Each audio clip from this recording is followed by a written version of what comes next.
And now, Eight in Community College. Just play two fun best friends. Do they meet in community college? Just play two fun best friends. Do they meet in community college?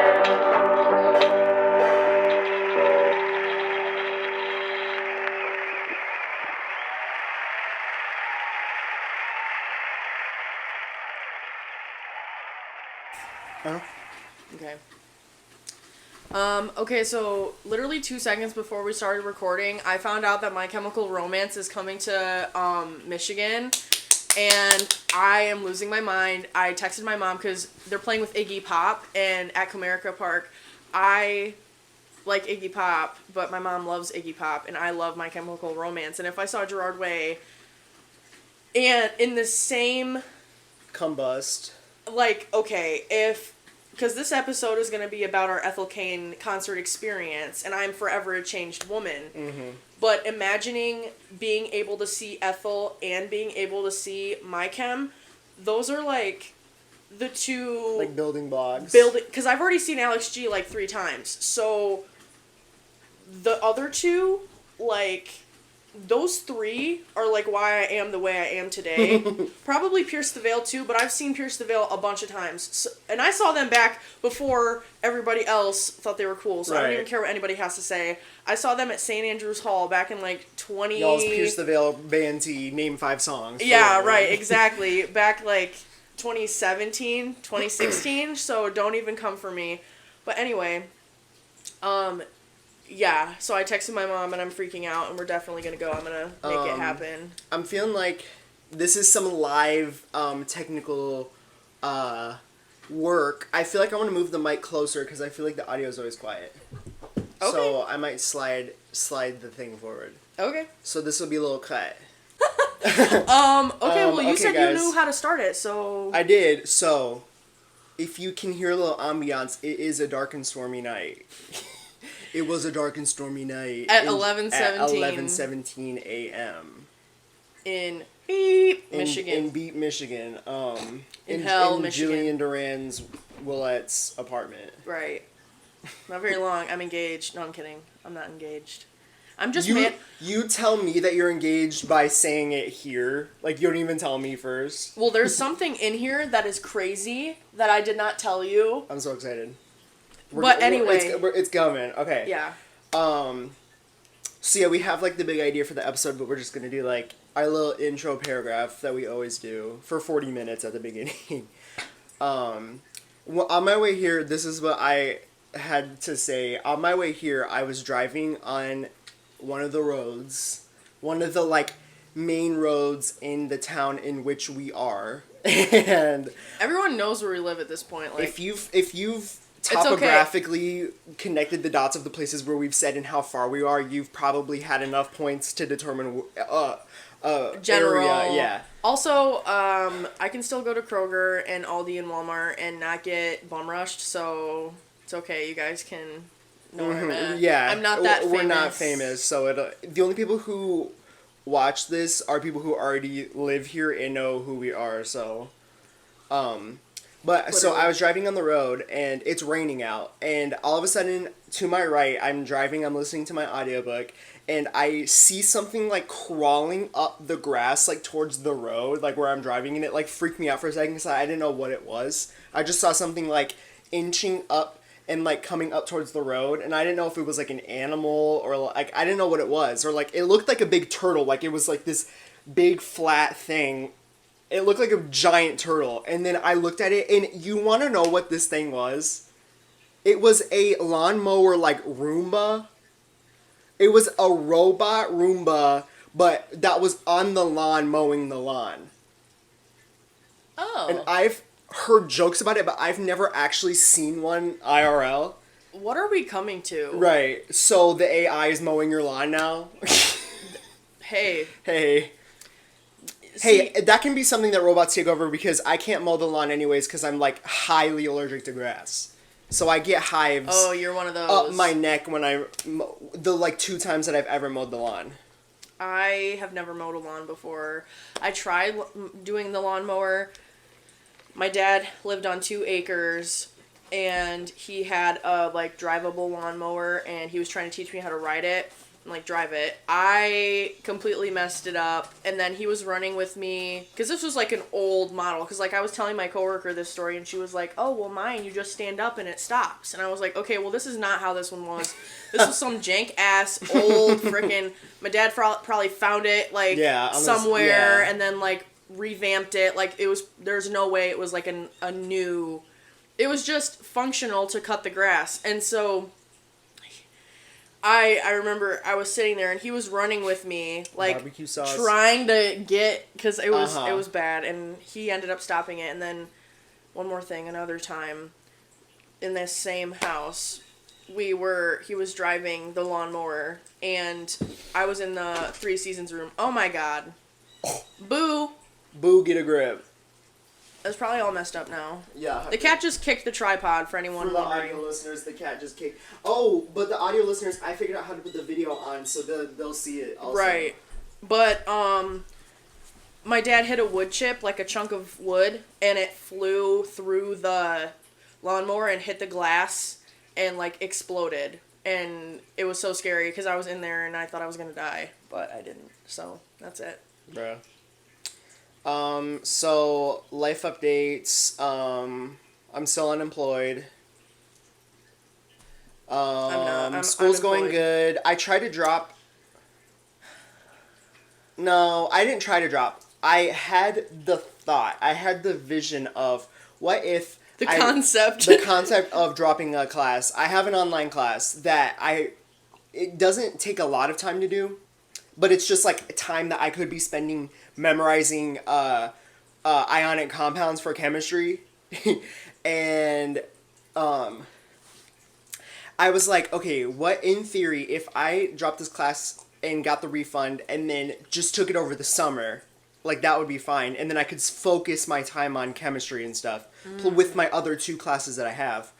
And just minus the 3rd class. Well, the 4th class, because it's a 4th online class that I'm taking. And I went on, and the day, so there's like a calendar for the college that I attend, and it has like the dates of like, you can drop by this date, you can drop with a refund this day, drop no refund with a W this day.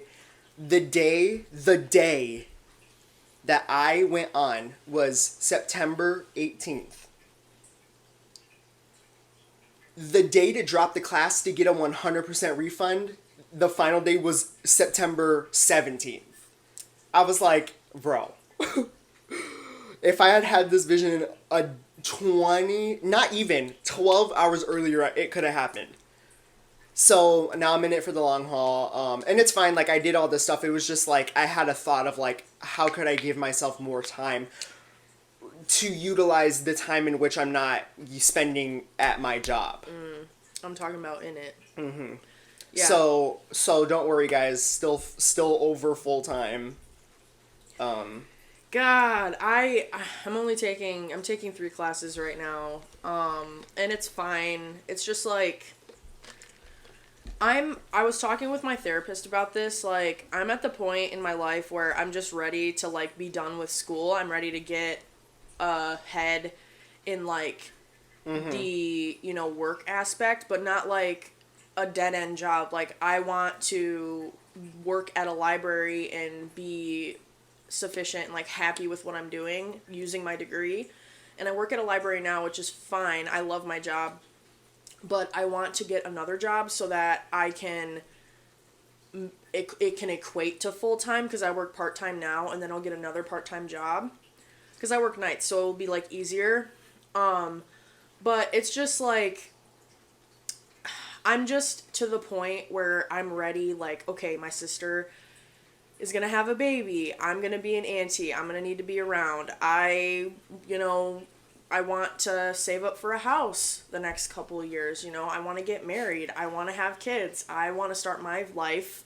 And I feel like right now I'm very like stuck in the whole, like, school, whatever, and it's like, I've done school for so long, and I'm so sick of it, and, like, I love learning, but I hate when, like, you have to prove that you learned something. Yeah. Like, I can verbally explain to you a concept that I have just learned, but, like, taking a test where they're asking you, like, these oddball questions, and then you get a bad grade because you didn't type in the exact buzzword that the AI was reading, like, that has burned me so many times. I'm just done. I'm just done. I'm ready.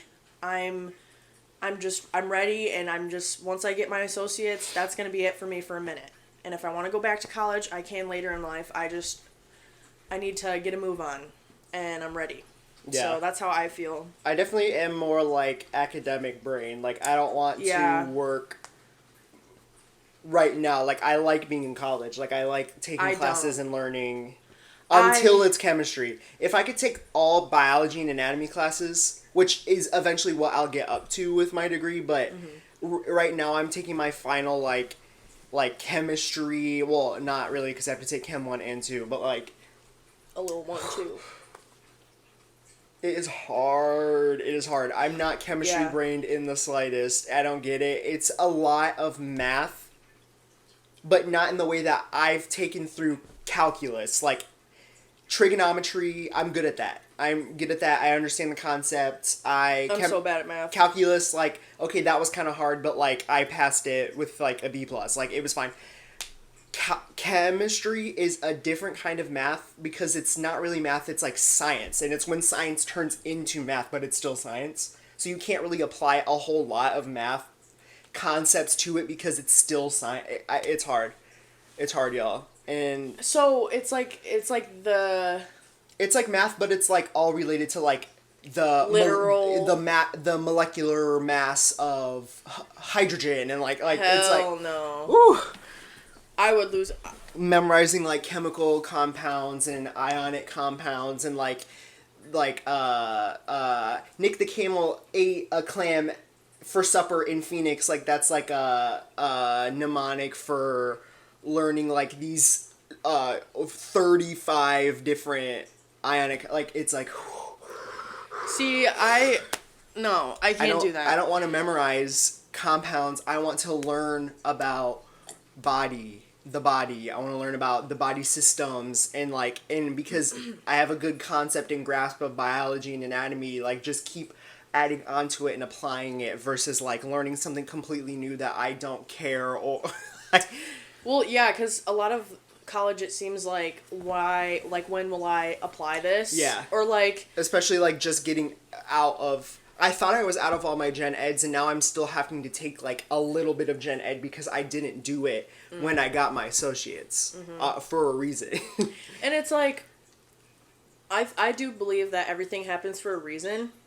And so, like, I think... you know, you take these classes because it'll benefit you. Like, I took a cultural anthropology class my first semester of college. And, you know... I liked mine. I really loved it, but it's like, am I going to necessarily apply that to my library technician job? No. Maybe not, but also, like, I have that knowledge in my brain now, and I have that experience, and I'm able to say that I passed that class with flying colors. And, you know, that's a little different, though, because I'm very history-oriented. I think, like, history, culture, all that stuff, like the humanities, that's really interesting to me. And any class I've taken in those departments, I've always, like, passed. That's why I think I have such a good GPA in college, because you get to choose your classes, and I've chose everything that would make me succeed. Mm-hmm. But... I don't think I've ever performed this well in a school setting before, but it's just like, wow, you know? Yeah. But can I talk about... Yeah, let's move. Okay, so, it was Thursday, or last Friday. And I'm working. Like, 3 days ago? Mm-hmm. I'm working, and we have this regular, I'm not going to say his name, but I should, because he's terrible. He's an awful... Oh, him. Yes. And him derogatory. Right. And he was talking to me, and, you know, whatever. He's an older guy. He's lonely, but he also is like, he harasses us all the time, and he's constantly just making it uncomfortable, and there's a lot to go into that. That's not about this. I'm talking to him, and I'm like, really just like, give me anything to like get me out of this conversation, right? Mm-hmm. I have my phone in my front pocket. I feel it start buzzing. And I'm like, well, this is kind of weird because, you know, usually I don't really get notifications like phone calls unless it's like Danny and something's wrong, or like my mom. And I have to be more on guard now because my sister is like 3 weeks till full term pregnancy. And so I get a call and I'm like, all right, I have to take this phone call. I'll talk to you later. And so I'm like, thank you, Jesus. I go to the back. And I look at my phone and my mom says, hey, please call me back when you get a chance. Everything's fine. So immediately I'm like, okay, somebody died. So I call her and I'm like... The text alluded to zero of that. Yeah, and I'm like, what's wrong? And she's like, babe, nothing's wrong. Like, I'm taking your sister's... I was like, what? She's like, yeah, she's having back pain. She lost her mucus plug. We think she's going into labor. And I was like, what? So I'm on the phone, I'm talking to Elena, she's in so much pain, I'm like, all right, Elena, like, take it easy, you know, I'll be up there soon. So I'm talking, this is like 3 o'clock in the afternoon, and my shift ended at 5, so I'm talking. John, my boss, he comes out and he's like, just go. I didn't even talk to him, I was still on the phone, he's like, just go. So I'm like, all right, take my badge off, I leave. I go to my grandma's house, because that's where my sister and her husband are staying. And they had not packed their baby bag yet. So I call my sister-in-law and I'm like, hey, what did you bring when you gave birth? Are you going to tell me that she had the baby? Lupe had given birth in April. And I was like, oh my God, what the heck? I don't know what I need. And so I called Lupe to be like, hey, what did you bring? What was helpful for you? And so I packed the bag.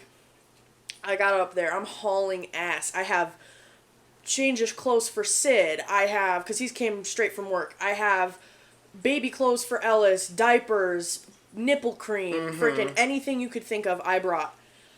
And so I walk in. I have a huge duffel bag. I have... Where I worked? Yeah, I have a huge duffel bag. I'm believing that. On the other side, I have the baby bag. And then I have my purse with that book, which is 500-something pages. So I'm, like, carrying a bunch of stuff. I walk in there. This shocked me. There was no, like, sensor, nothing from the entrance I came into. Yeah, like, no. I could have had a gun in there easily, and obviously I didn't. Yeah. I had diapers on me. Yeah. But... Yeah. It shocked me. I was like, wow, I kind of don't feel safe anymore. That's how the ER is, too. And so I was like, okay. So I go in here. I find these ladies because I'm lost. And I'm like, hey, where's labor and delivery? And they're like... You gotta go all the way down. Yeah, and so they're like, okay, you gotta go... Yep. So they show me, and I go, and I get there. And I see my mom walking down the hallway. And she's walking, and I have all her stuff. I'm like, all right, Mom, I'm gonna go in here. Which room is she in? And my mom's like, oh, I can take the bags. I'll go. And I was like, no, I did not just leave work. Yeah, no. Because my mom was like, don't leave work yet. And I'm like, if she's having the baby, she wants me in the room. I'm leaving. Yeah. And so I left, and I got there, and whatever, and so I go in the room, and I'm like, hey, so what's going on? And she's sitting there. She's doing a little bit better. Ellis's heartbeat is normal. Everything's fine. She's like, I just have this really bad pain in my back, and now it's migrating to the other side. It's like, huh.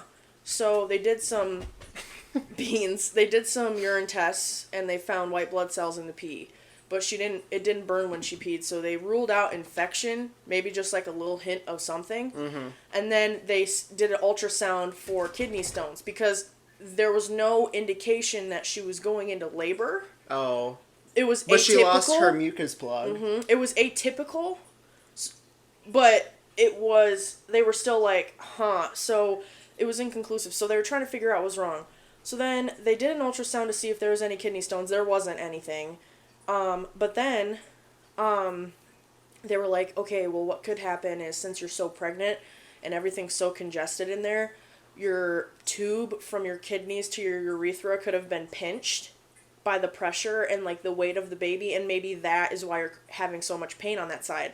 So she was like, oh, okay, word. So she got discharged, but that, I call it the wedding rehearsal because that was the rehearsal for when my sister gives birth.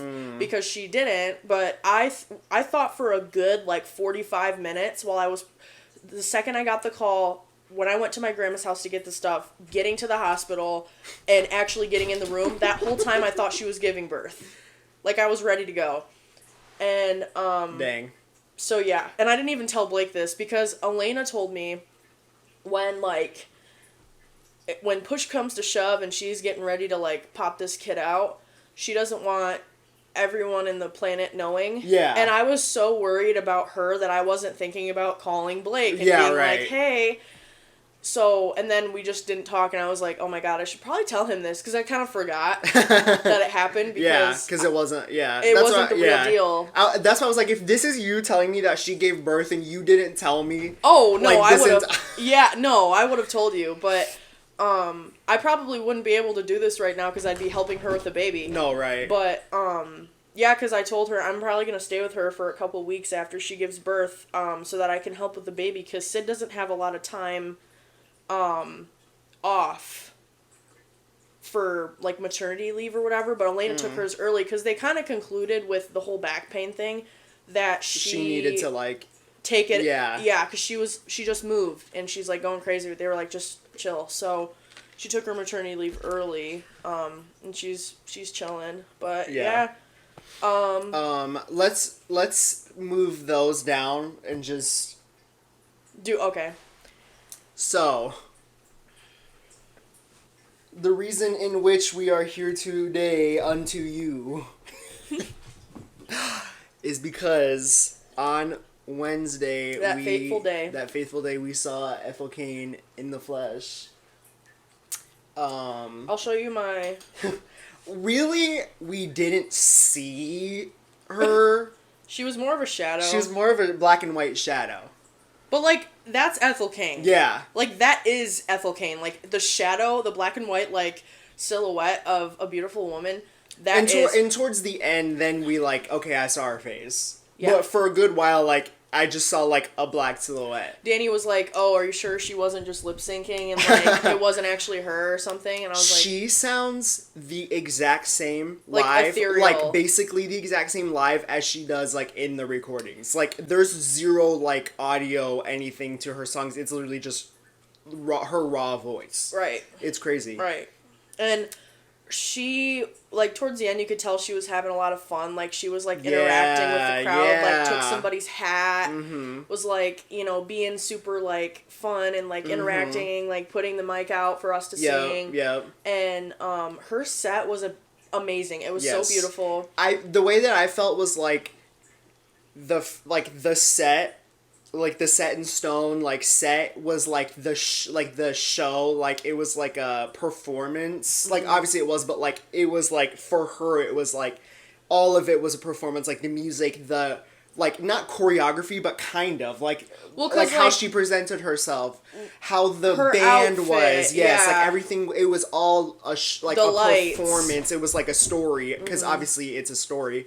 And then when it was the encore and she was just playing songs like for fun, then that's when she was like having fun, talking, interacting, like jumping around, yelling, like holding out the mic. Like that's when it was like she could like dance around and have fun outside of her putting on this like performance. Her performance. Which the performance was like she would like when she was playing stuff off of Perverts, she would like twist her neck and like get on the ground and like get all like weird, and then like she, you know, when she was singing like all the songs off Willoughby Tucker, it was just like it was atmospheric and it put you in and like no, you guys, And Stephanie's gonna listen to this, and she's gonna be like, what the hell? I was, like, this close. I was like, you know what? What if I took an edible before the Ethel Cain concert? I was like, this would just be, like... Yeah. You know, moth to the flame. But then I was like, no, because obviously, okay, there was a certain... During Facilitator. Well, not even that. You have a seizure. I have listened to the entire Perverts album while high before, and I didn't get scared. I watched Midsummer while high. I've done plenty of things to where it's like I'm desensitized. Like I don't get freaked out. The only thing that would freak me out, Benadryl hat, man. yeah, the autonomy over my body, because like, okay, obviously there was all that stuff with like Charlie Kirk, and ETHEL CAIN is a trans woman, and it was gonna be in a huge venue, and I was like, okay, if we get shot up and I'm high, if I'm toasted in this bitch, and we're getting shot up, then like I'm not going to put that on Blake to like make sure I'm good, because like. Yeah.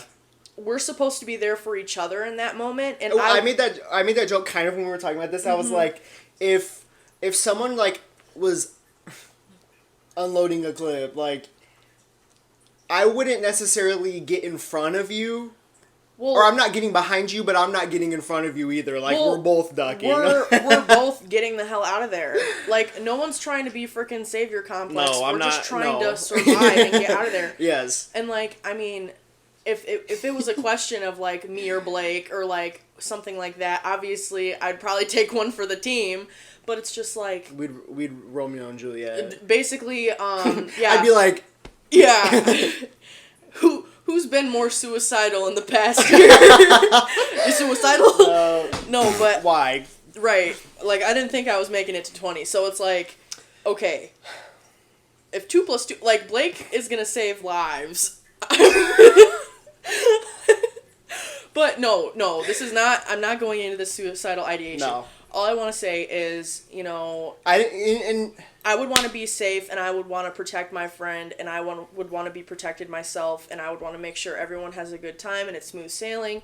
And so that being said, I decided not to do it and have that be the most responsible choice, because I did not want to put anyone in danger if we were put in danger. Mm-hmm. And what's funny is, like, that thought didn't even cross my mind. That's all I think about now is like, okay, so when's the next time I'm going to go somewhere and get shot up, you know? Yeah. Which is sad. Yeah. That's awful. But it's something I think about, especially with all the, you know, stuff that's been going on right now, and I just kind of was like, okay, well, I can't do this. I can't do that to Blake, and I can't do that to myself either. I'd be freaked the hell out. What would I do? I don't know. So I was like, okay, no, we can't.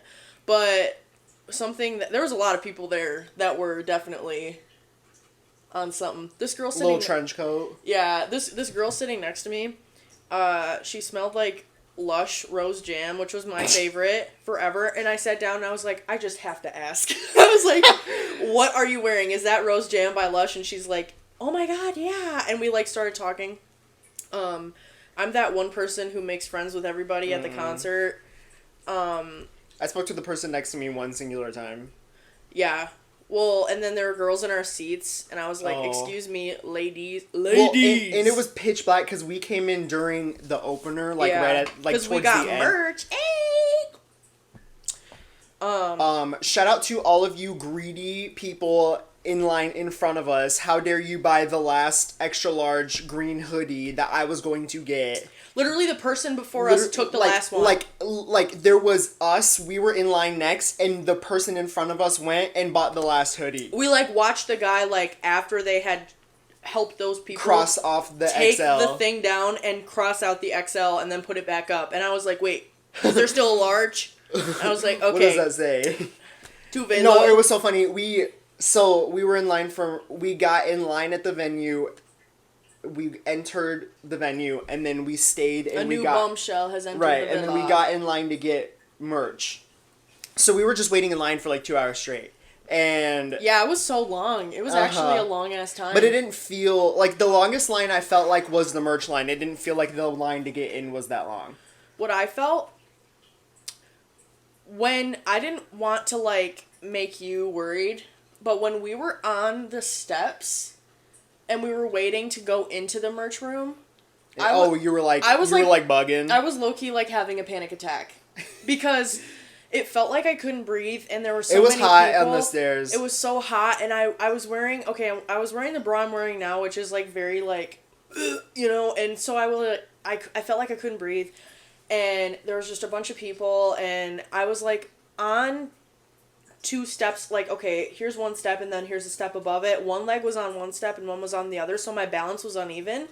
And because I joked, I was like, if I fall, I'm taking out like everyone behind me. Yeah, and then everyone's gonna jump, like, you know, like we. Yeah. But yeah, so I was like, I was freaking the hell out, and I was trying not to, like, I was literally like it was bad. I knew you were like unnerved by being on the stairs, but I didn't know it was like that. No, bad. like my heart was beating out of my chest, and I was like, I'm gonna tweak. Like I almost like had to go. There was a girl standing next to like this huge industrial fan that they didn't have on. I was like, why don't we have this on? I was about to go over there and ask her to turn it on, but then the line moved. So, and then we were in the merch room, which that like little panel of air coming down, that saved me. It was like, it was rejuvenating. That saved me because I was a goner. If I had to stay on those stairs 5 more minutes, I would have passed out.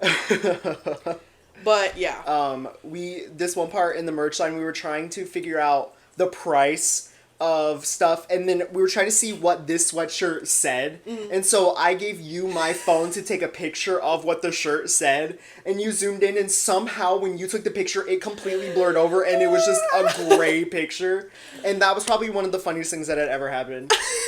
It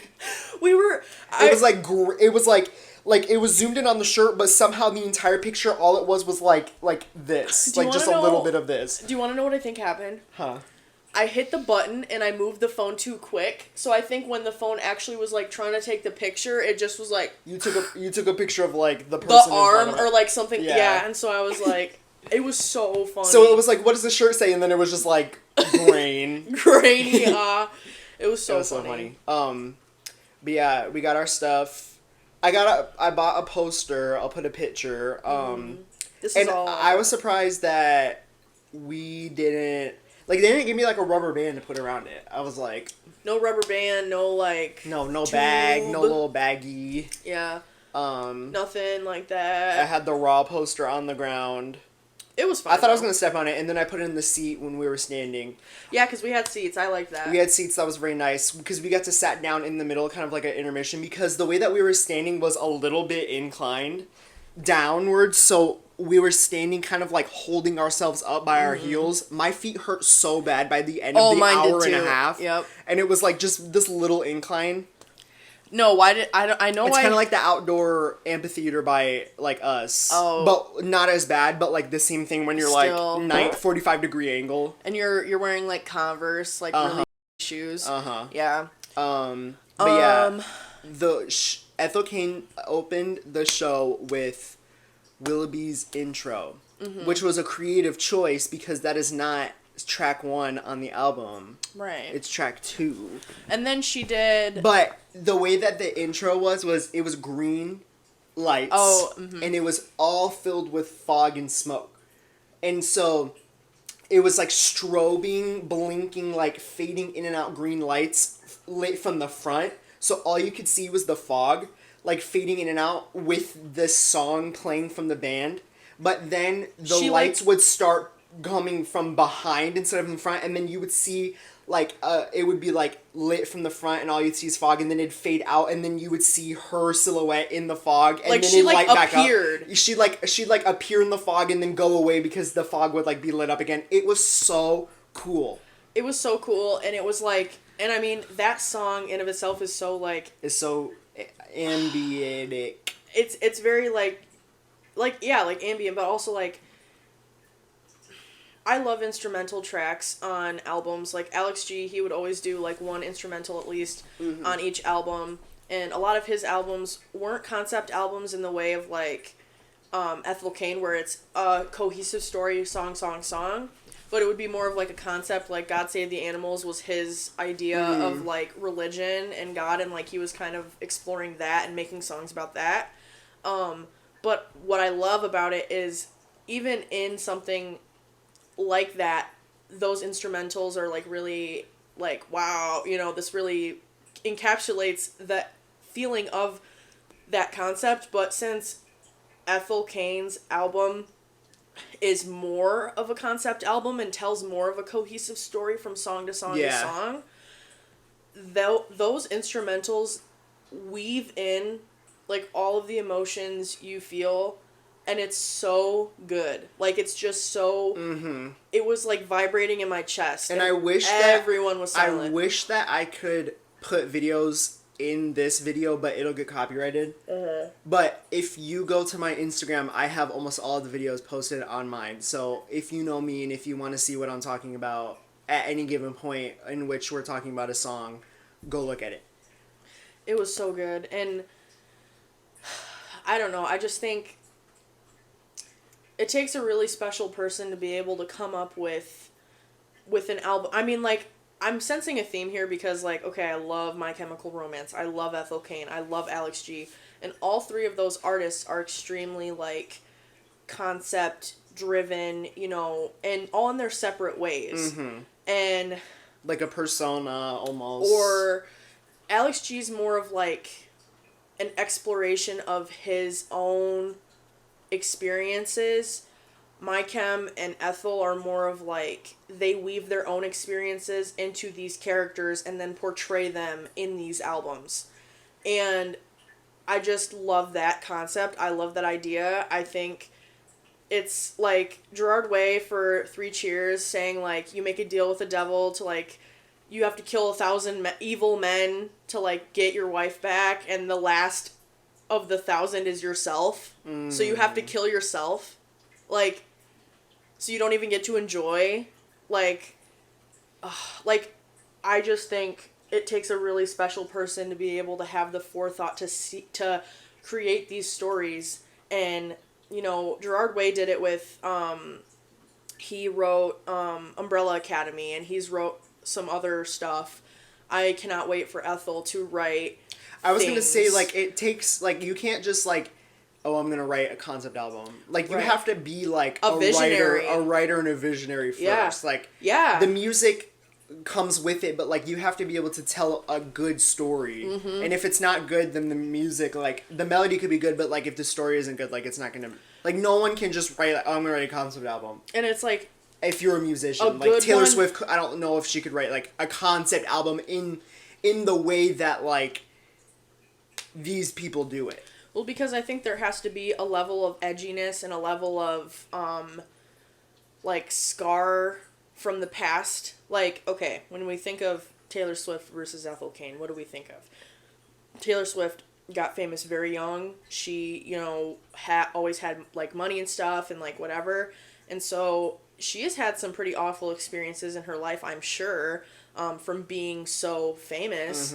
But that's not relatable to us. Yeah. That's not relatable to people. Okay, but Ethel Cain talking about this young girl who grew up in the church and, you know, was unsure of herself and, you know, got with the wrong people and ended up having bad things happen to her down in, like, the Bible Belt.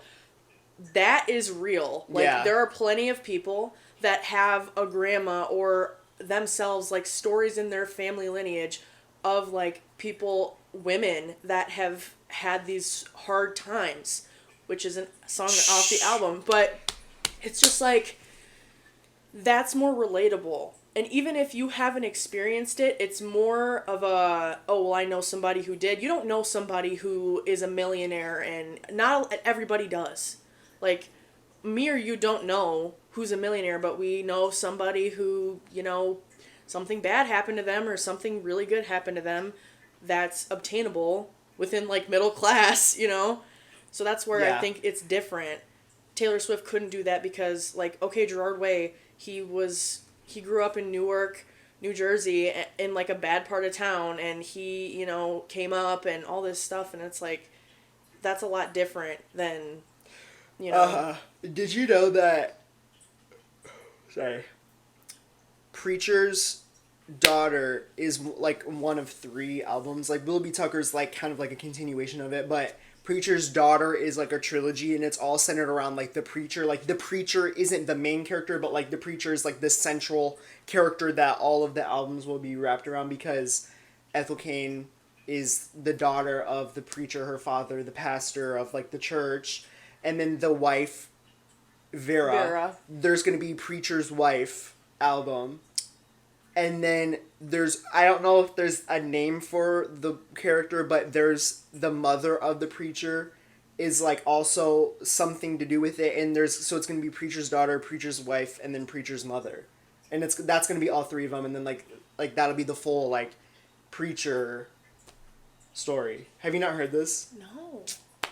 Get on Reddit, y'all. See, this is what I love about Ethel Cain, because, you know, it's kind of the same thing as like Twin Peaks, where Albert is talking about Bob, and he's like, maybe Bob is just the bad things that men do. It's like Twin Peaks is centered around men that are trying to solve this woman's murder and like this horrible tragedy that happened to her.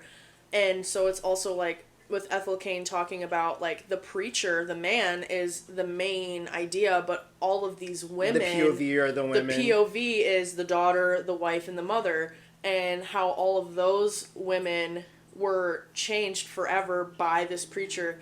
That is so good, because anyone could just make it about the preacher.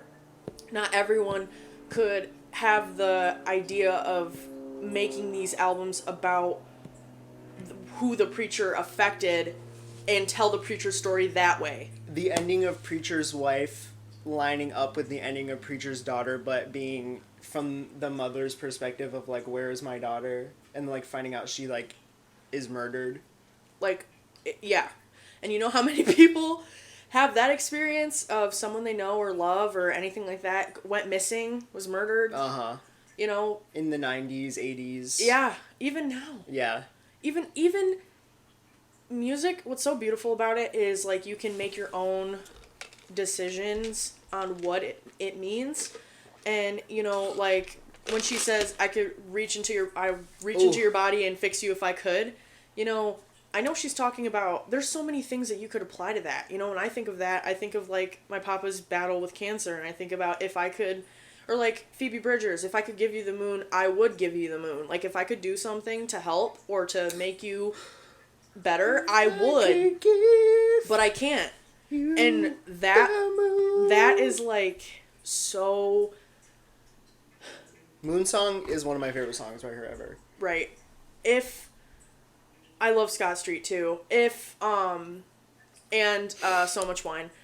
If you could, you know, you could make anything about anything, really. Yeah. But that's the beauty of that, is like it's relatable. And I mean, there are some relatable Taylor Swift songs too, like I Can Go Anywhere I Want, Just Not Home.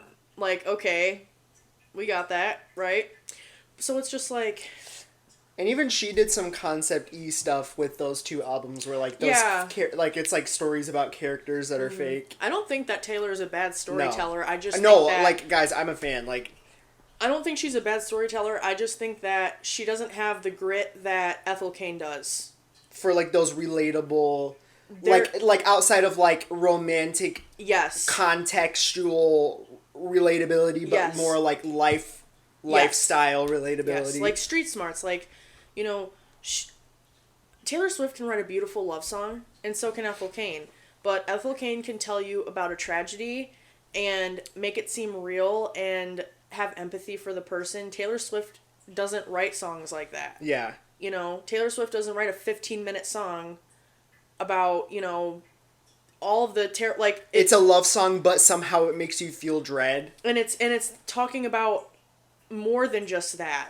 When Ethel Cain's concept of love is completely different than Taylor Swift's idea and concept of love. And it shows in their music. When she writes a love song, it's like, her, am in love, and this is such a good thing, but the music and the tone and the words which she's singing and, like, producing everything reflects the negative nature of it, of, like, consuming and, like, this is not a good thing for me and toxic and... Right. And it all reflects in that, but what it's given to you as is, this is a love song. Like, Perverts is supposed to be, like, a love album, and it's exploring, like, being in love. And it just does it in a completely different way. Yes, and it does it in not the way that other artists, if they were to tell you that, would have ever went in that direction. Like, Taylor Swift is not writing a song based off of how Bones and All made her feel. Like, that's just not what's happening. But Ethel Cain is. And so, you know, that's the difference. And there's nothing wrong with Taylor Swift and there's nothing wrong with Ethel Cain, and really they shouldn't be compared so closely. Yes. But at the same time, it's just like, for example, when we're trying to make this point, it's best to use Taylor Swift because everyone knows. It's accessible. But it's just like, that's just an example. I think Ethel Cain is doing it so much differently, so different than anybody else, because she's just doing her own thing.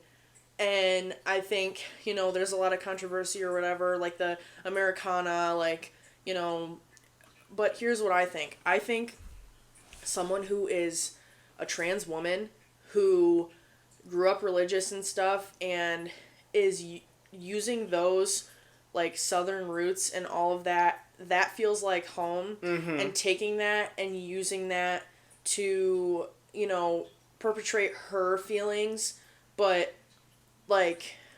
And, like, create a community, too. Something that I love is when, like, Republican culture is appropriated for the left, and Ethel Cain is doing exactly that. Like, like the Budweiser shirt and the cargo, like, camo, I'll put a picture of our outfits, like, right.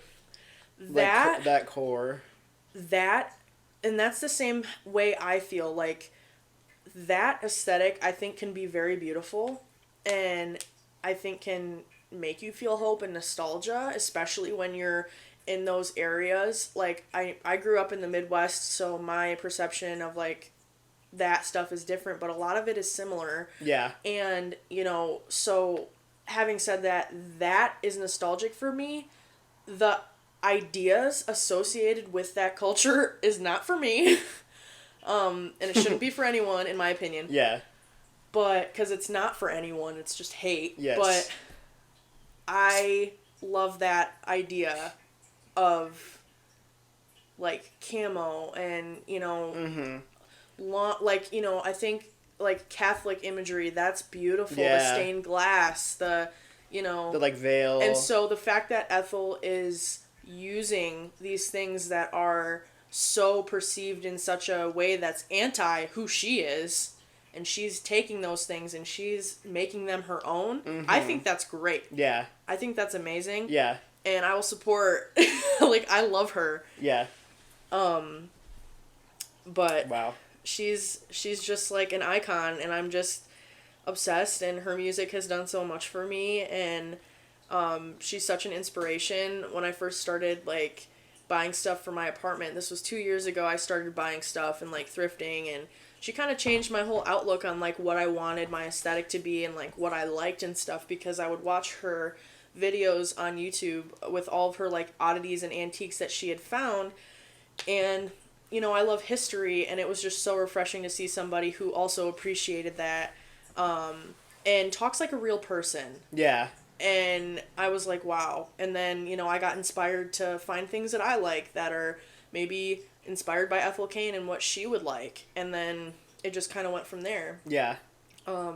So she's a huge inspiration to me. I love Hayden so much. Like, I cannot believe I was in the same room as her. I was thinking, like, I'm gonna go find her, and how close do you think I could get before I got, like, tased? Like, I love her. If I could meet her, like, I would lose my mind. I just think she's such an amazing person and such a beautiful, like, visionary, and she's just, we need more artists like that. Yeah. So that's my Ethel Cain gush. I love her. Your Ethel Cain glaze. I will glaze Ethel Cain any day. I love her. Yeah, with, like, the concert specifically, like, not just her, but the concert, it was so well done. Like, yes. Like, this, like, the set list was more or less, like, just the album, but the album is, like, set up really good. And then, like, the additions, so at the end, she played Waco, Texas. She played all of Waco, Texas. And then... Oh, we got hit by the Tempest curse. Yeah, the Tempest cursed. In the middle of Tempest, she stopped and she was like, grab waters, like, they need waters, like, are you guys okay? And everyone was fine, I think. And then... Yeah, she wouldn't have continued. No.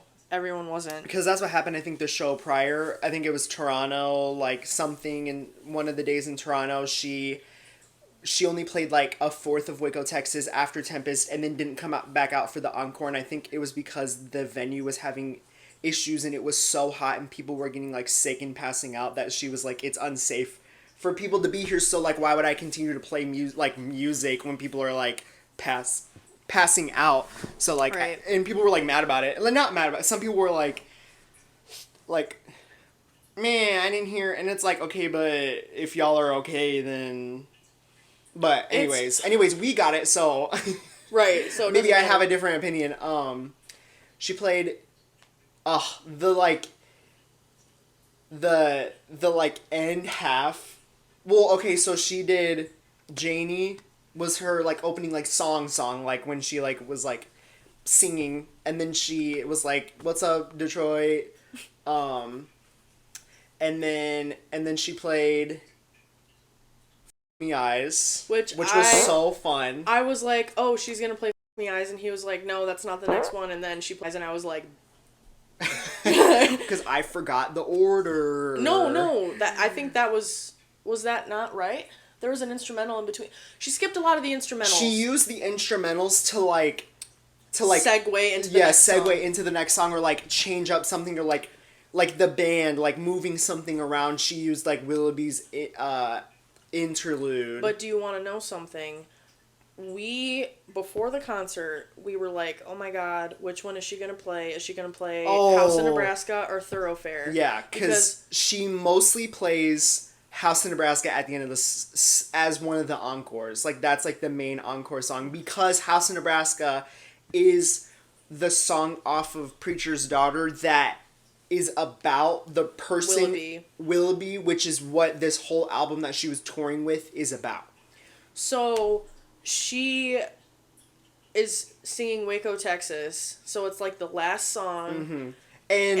And before this even happened, when the album came out, when we were at 1 a.m. listening to this on FaceTime screen share, playing the album, and at the end of Waco, Texas, because it's the very last song on the album, and it's 15 minutes long, and it is one of the greatest, my favorite songs, OAT, like, right now. Yeah. For this period in which... lesbians getting coffee. OAT.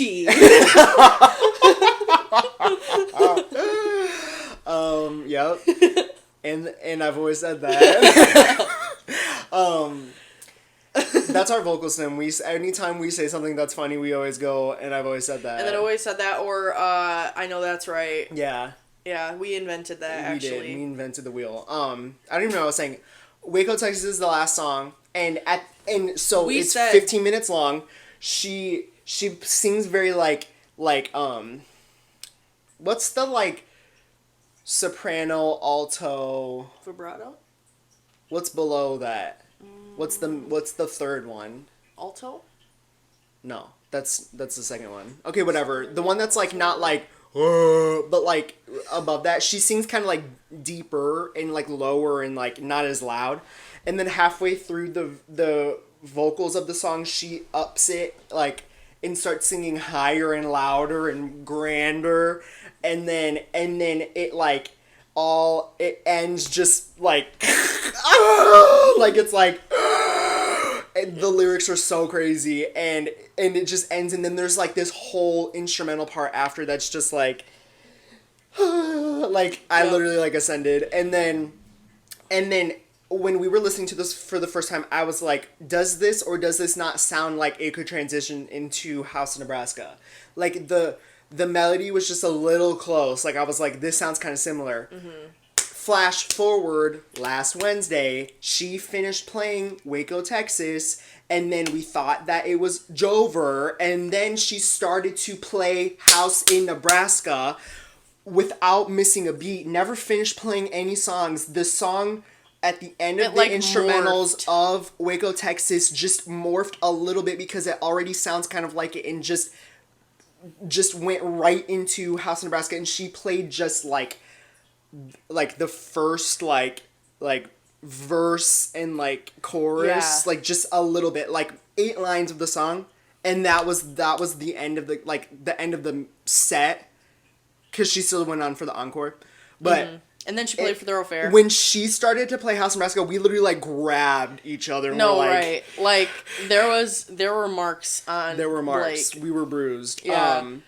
And it was so good because I was so excited when she announced the concert, and I was like, bro, what if she plays House of Nebraska? Like, what if and it's like, we didn't get the full song, but we got the gist, and that was enough. We still heard her sing the most popular line. Yeah. Like, and then we got Thoroughfare. So before the concert started, I had been, like, kind of wrestling with, like, which of the two songs would I want more? And I was like, well, in a perfect world, we get both.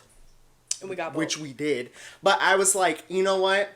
I love House of Nebraska, but I love Thoroughfare. Like, I think that would be such a fun song. And because she does some, like, note changes with how she sings Thoroughfare live for this tour, it was just so good. And I was like, I low-key, like, for the performance reason, I want her to play Thoroughfare over House of Nebraska just by, like, a little bit.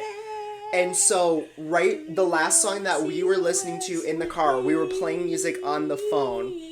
And it was like the Spotify DJ. And the very last song that came on while we were pulling onto the block where the concert, like the venue is. I forgot about was that. Thoroughfare. And we were like, bro, was this a sign? Like, and then is it this was. a sign? And it literally was a sign because I forgot about she that. ended the concert after House of Nebraska, went off stage. Then she came back out and was like, ah! And then she was like, Thoroughfare, I got Crush. I got 3 more songs for you. An American Teenager. And the first one is Thoroughfare, and we literally... What is it? Zendaya? Yeah. Zendaya, I'll put the picture. She's so funny. And yeah. I literally, like... That was the culmination of everything. So like, madness. Some madness and badness. And badness. Combination. Like, so what was your favorite performance? Mine was Dust Bowl. Dust Bowl, guys, go on my Instagram and look at it. No, like look at my Instagram. Look at the video I posted. That was insane. Yeah, like I pooped my pants because She played Dust Bowl, and then she played Facilitator, and it was like we had a stroke for 3 songs in a row. Oh, and then I was she stroking. played Onanist. I was stroking. Ooh. Call me beef the way I'm stroking off. My favorite performance was probably Waco, Texas, just because that's my favorite song on the album. Mine is Dust Bowl, I think. Dust Bowl's performance was so cool. Waco, Texas, hearing all 15 minutes of it, and I took an 8-minute video. Yep. And if you want it, I wonder if because it's live, I wonder if I could post it. I'll see. I'm going to try to post the song by itself on the YouTube for y'all. And if it works, it works. It twerks. And if it doesn't work, then go to my Instagram. Can I... Okay, this is not Ethel Cain related, but it kind of is because it's a musical artist, and I need to say this because I came to this idea came to fruition the other day, and I need to tell you. Okay. I like Cemetery. I like Haunted Mound. You jumping ahead. Your Suicide Boys is my Cemetery. I think Cemetery is doing everything that Suicide Boys is doing wrong. I think Cemetery is... Because Suicide Boys take themselves too seriously. Cemetery is a joke. And the aesthetic... Wait, that's kind of funny. Yeah! And the aesthetic... I'll tune in. The aesthetic of it is, like, so funny and, like, also kind of Ethel Cain coded, but in a different way. Like, it's more violent, but it's, like... I don't know. I feel like Ethel Cain, Cemetery, those two go together in my head. In my head, I play a supercut of us. Like, that is what I think. Guys, I keep getting up to check the video because I have so much video from the concert on my phone that I'm scared that I'm going to run out of, like, space in the middle. Yeah. So that's why I keep checking to make sure that it's still recording. Right. I want to know about the proximity chat. So, yeah. I think we're done with, like, the Ethel Cain... Like, we segment. hit our marks. We've hit our 59-minute mark. I was gonna say, we've been talking about her for like 40 minutes. Just know, you guys, that it'll never be, like recreated. Like, no. Oh, it was so good. I'm so excited for her to come out with more music. I'm so excited to go to you and her. I'm greedy. Yeah, I'm so excited to go to her next concert. Wouldn't it? I just had a We should That's follow So her. Raven vision. Yeah, we should like be like Groupies. groupies. So Preacher's Daughter is a concept album of music. What if Preacher's Wife is like poetry, and then Preacher's mother is like a movie, like a film. So it's like 3 different media. And I've always said that. I would love that. Ethel Cain, you need to write Ethel Cain, come to my apartment. you need to make music for like a Resident Evil game. Ethel Cain, I just want to talk. I just want to sit down with her and just talk. Uh-huh. And Get like I just want to like talk about my experiences in my family and talk about her you family. trauma dump. Me and Ethel would have, me and Hayden Anhedönia, we would have the most intense trauma dump bond situation ever. I truly feel that in my heart. You know, yes, she is older than me, but that hasn't, my favorite coworker was born in Right. 1942. That does not stop me. I think intergenerational, she's also still in her 20s too. Like, I don't even care. We would be best friends, and I stand on business, and if it's ever Make-A-Wish, I either want Gerard Way or Ethel Cain. Just saying. At the same time. At the same time. 2 bad bitches at the same damn time. Yeah. And, yeah. Okay. So let's move forward and do okay, so speaking of music, Spotify did an update where they have this thing where you can go on a playlist that you have and like mix it. You know, like audio, like mix the songs together. It literally sucks. Like, I don't know who designed this, but it's bad. And it's only good if it's, like, 2 songs that sound... Which, I guess that's kind of the thing. Maybe the songs that, like, have done, like... It just didn't... It was, like, All I Wanted, Paramore into, like... Chicken head. No, like, something like a Mitski, like... My baby here on earth, like something like it doesn't go together. So that might be the reason. But like the 2 times that I've done it, it was just like okay. So I need you guys to get a little bit better on that, and I need you to make playlists specifically for that cohesively and like BPM wise work. Because you can't go from like a 200 BPM song to like an 88 BPM song. Like it's not gonna obviously go together. So I need you to make playlists of songs that are all like that, and then give it to me, and then let me do it. And then let me review it. Yeah, and then we can publish it because I see the vision, but you can't just let anyone do it because then it's not gonna be good. And then it'll be wrong. Hand Blake the mic. Give me the mic. What about proximity chat? Okay, so for all my 12-year-old boy viewers, I hope we don't have 12-year-old boy viewers. Go to school. It's literally Monday morning. Okay, I'll say that after. You gagged.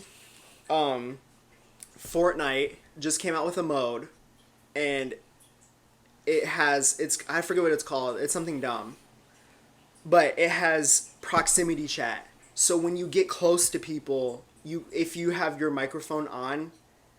Well, you can have it off too, but if you have it to where, like, you can talk to people, when people, like, come close to you, you can hear them, like, through their microphones, and, like, you can verbalize.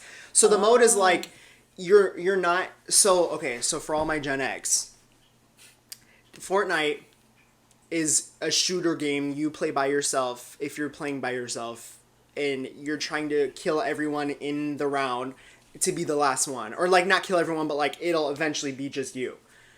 You can play with more people, and so it'll be like you and another person, but then everyone that you're playing against is another group of 2, or a group of 3, or a group of 4, depending on how many people you're playing with on, like, a team.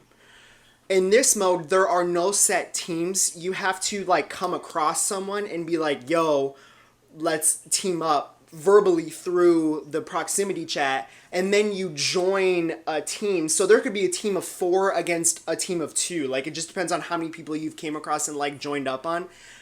but also then you can leave the group and then you can like kill them. So it's like you're trying to get to the end and there's only one winner. So even if you're a group of 4, you can only be one person at the end. It's kind of fun, but It's scary. the proximity chat makes it to where every third word is like the F slur or like the N word, like something like, and it's like, You guys wouldn't last a day in a COD lobby. right. And so I'm excited because it is Monday. It is 12:20. So when I go home and if I were to play it, the children are still at school in theory. Because when I was on, it was all the 12-year-olds being like, you, and then saying like something like derogatory. And it's like, okay, so now I can go play with adults.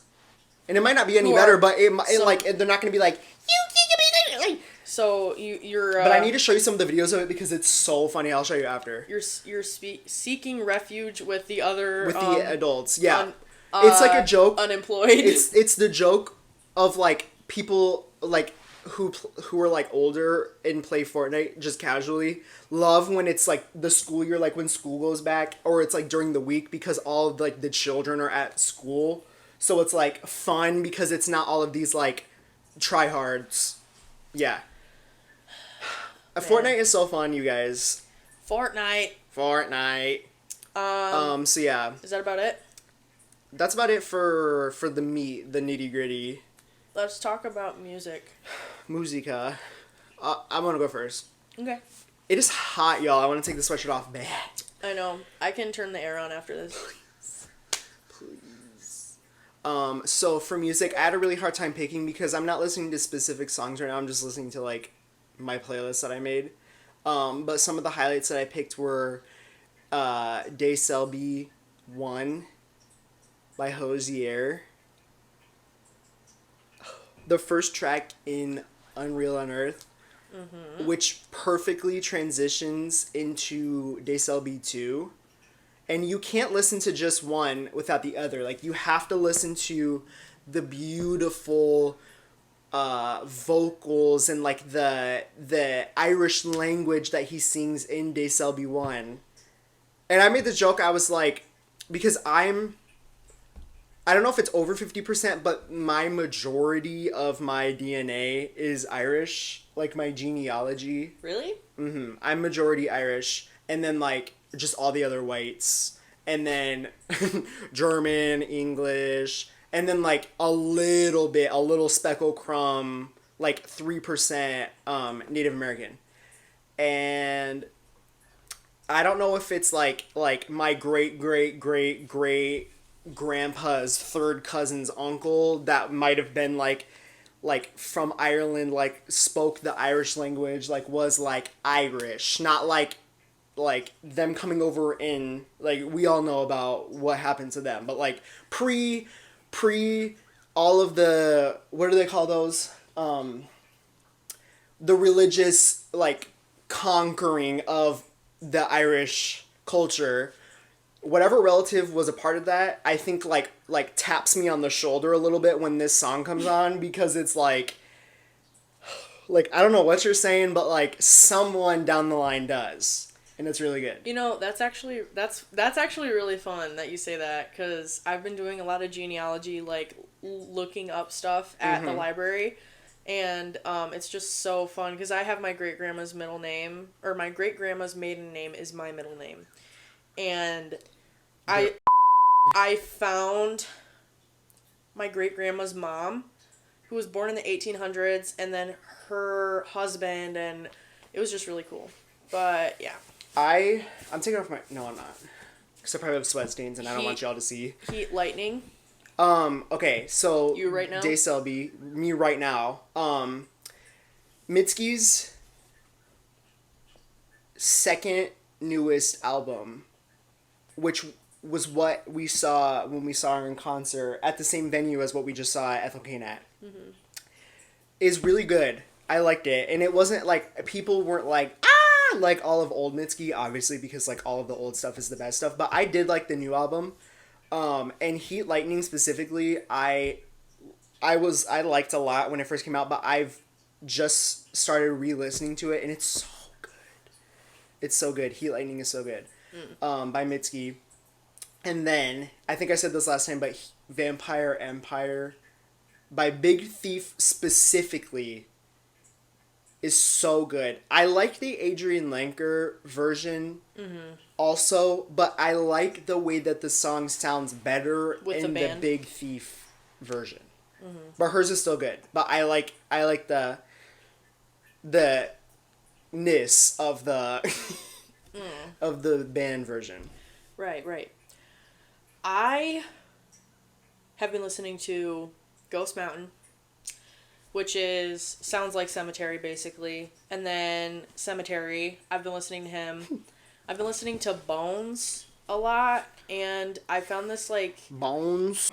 there's this album that was released in 1986, and it's called Book of Love by the artist Book of Love, and it's really good, and I've been listening to that recently. I have to take it off, y'all. Don't look at my sweat stains. All right, let's hurry. I'll talk about my books. There's like a golf cart. They're working on the apartment below me. Guys, come be downstairs neighbors to our set. No.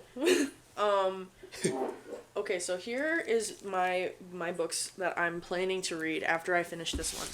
So I'm still on this book, but I only have like 200 pages left. It's really good. So then I'm gonna read Arcana Academy next. I feel like I just heard someone talk about that. It's like the magic system is tarot cards, and that's like Oh, all I think know. it was you that. Yeah, that's all I know. So I'm excited for that. And then the next one is The Robin on the Oak Throne. I read the first book in this series when it came out, The Wren in the Holly Library, and it's kind of like it's set in New York, but it's like fantasy. New York. And I'm gonna give it a try. I want to know what happens. And then this book is so silly. I just thought it would be kind of funny because it's like one of those like stupid books you just like read.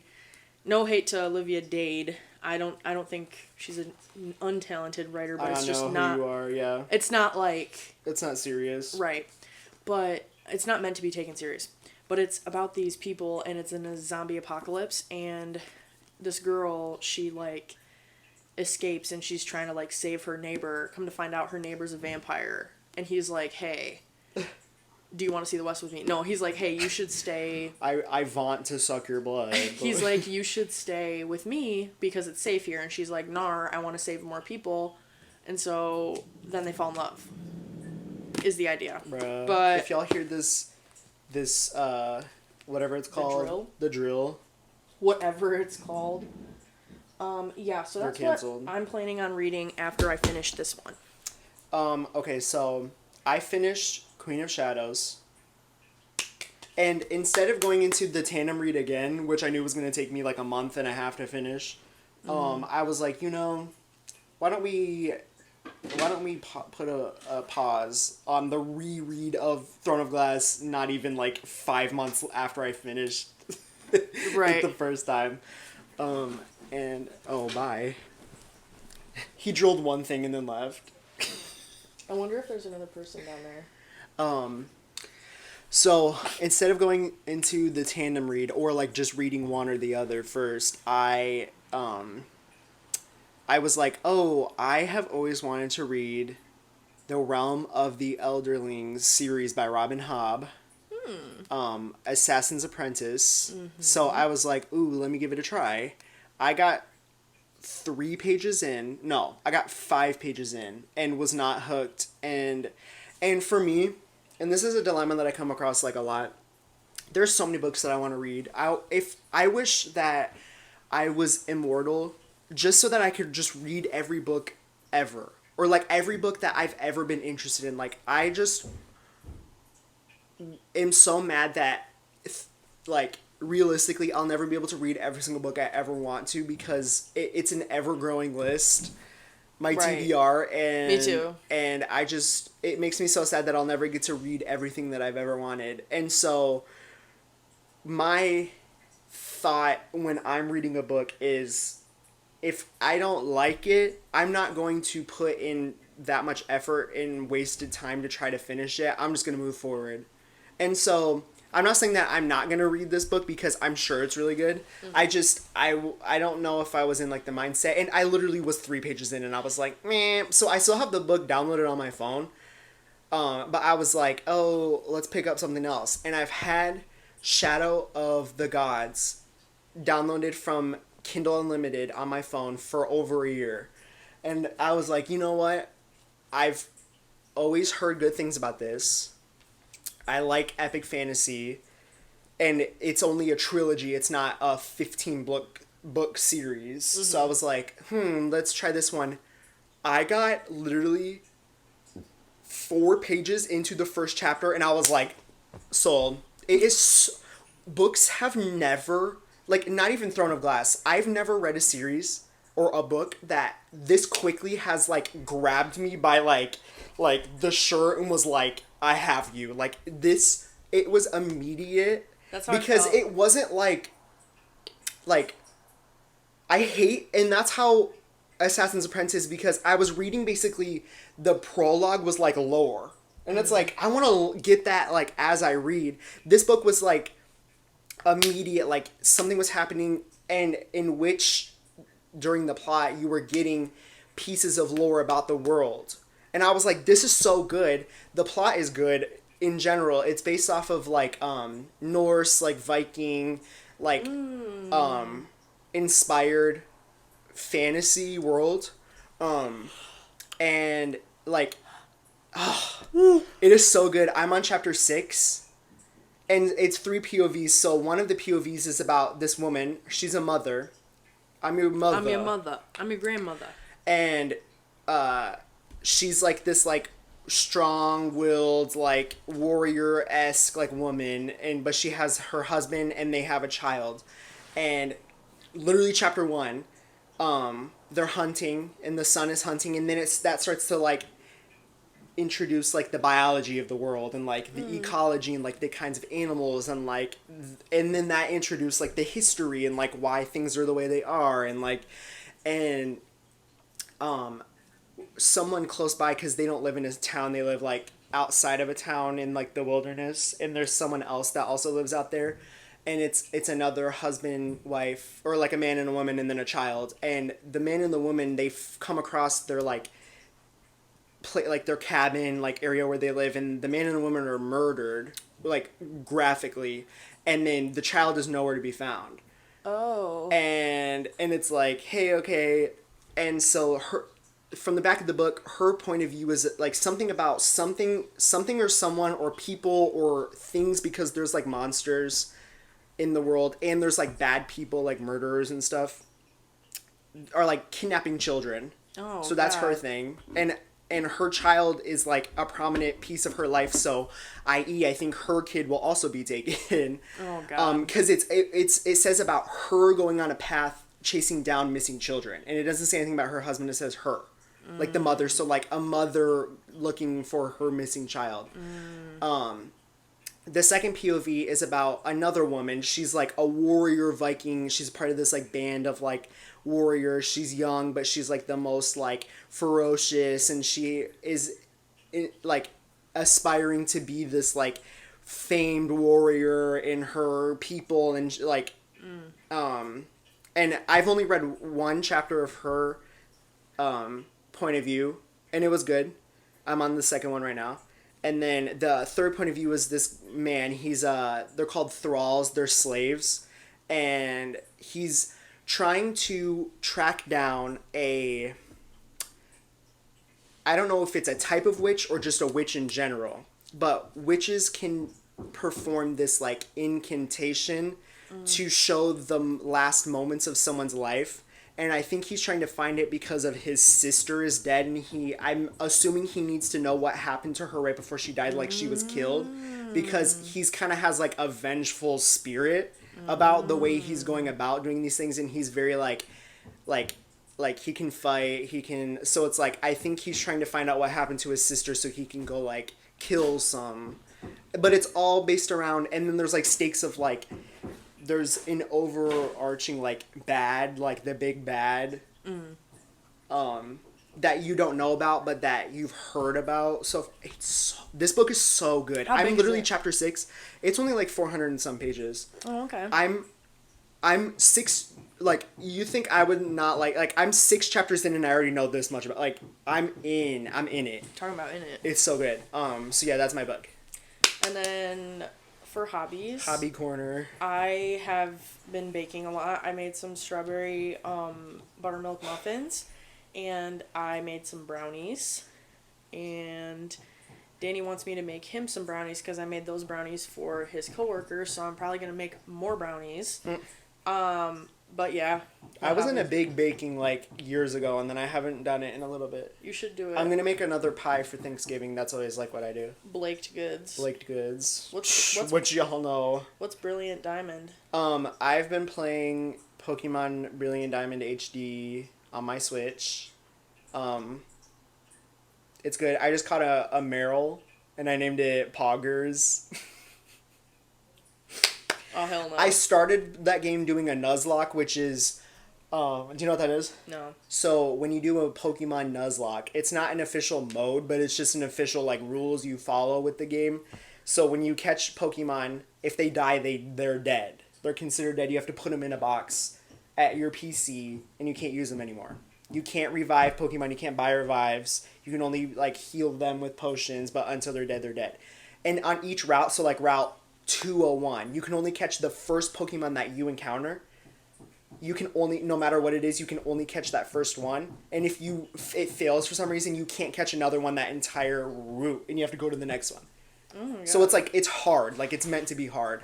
And I started doing it, and I was like, you know what? I'm not, like, trying to make this, like, difficult. Like, I'm just trying to, like, have a little fun Pokemon game. So I was just, I gave up and just play normally now. Yep. The Poke Center sees me frequently, but it's fun.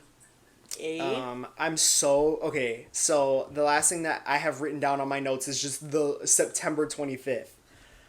On September 25th, Silent Hill F, which is the new Silent Hill game, which takes place in Japan, and you play as a little Japanese schoolgirl with a metal pipe. The new Silent Hill comes out. I'm so excited. It's literally in 3 days, you guys. Oh my God. And then also on September 25th, Hades 2 releases for the Switch, so I can finally play it. I'm so excited. Hades is so much fun. And Hades 2 is going to be so much more fun because instead of you being in Hades or in like the underworld, you're on Mount Olympus. And instead of you trying to get up to the top, you're trying to defend Mount Olympus from who's the Titan of time? Like, he's like the bad guy in Percy Jackson. Kronos. Oh. He's the villain instead of Hades. Oh my God, I forgot about that because my time clock at work says Chronos. Like, that's... Well, Kronos is like time, like... But, like I forgot about... The word is like Latin. I know, but I should have made, like, a connection to Percy Jackson and made a joke by now. I work at a library. Like, Right. why wouldn't I do that? Right. Wow. So that's September 25th. Then October 18th, 17th, 16th, whatever the day, whatever that Thursday is, Pokemon Legends ZA comes out. Y'all ain't gonna see me for a month. I'm gonna 100% that game. I believe it. In 1 week. Oh my God, I need more coffee. So yeah, that's what I have looking forward to. I'm gonna watch Paranorman tonight with the Bayfie. I never liked those, like, stop motion. Oh, I love them. I've only seen Coraline one singular time, and I just watched it for the first time, like, not that long ago. I love Coraline, It was like 2 years ago. Paranorman, Frankenweenie, Nightmare Before Christmas, Corpse Bride. Corpse Bride. Like, I've only seen Coraline and Nightmare Before Christmas. I've never seen any of the other ones. I have a Corpse Bride t-shirt. I love Corpse Bride. That's probably my favorite, like, Tim Burton stop motion, but then I also really love Paranorman. I love Kubo and the Two Strings. I love... Yesterday, all of I those. watched episode 1 and 2 of Soul Eater. I didn't realize that was, like, a Halloween, like, anime, low-key. It was good, but I was watching it in the living room where people were around, and it's, like, in episode 1 and 2, there's, like, naked women like censored, but like low key not really. And I was like, Girl. guys, what are we doing? That's just the Hey, the hey, how can I watch Dan on the TV but not Soul Eater? right. Well, Every rose has its thorn. right. And I've always said that. Yep. So Okay. yeah, guys, I'm that gonna was make it. another cup of coffee. As of this moment, I still have not released episode 12. But probably today I will. So I know obviously it'll be out by the time you're watching this, but past you guys, get ready for later today, Monday. It probably will be out tonight, and I'm gonna post on my Instagram story when I press unrecord on my phone. So yeah, and it's easier that I don't have. Actually, I don't care. I don't want to talk about it.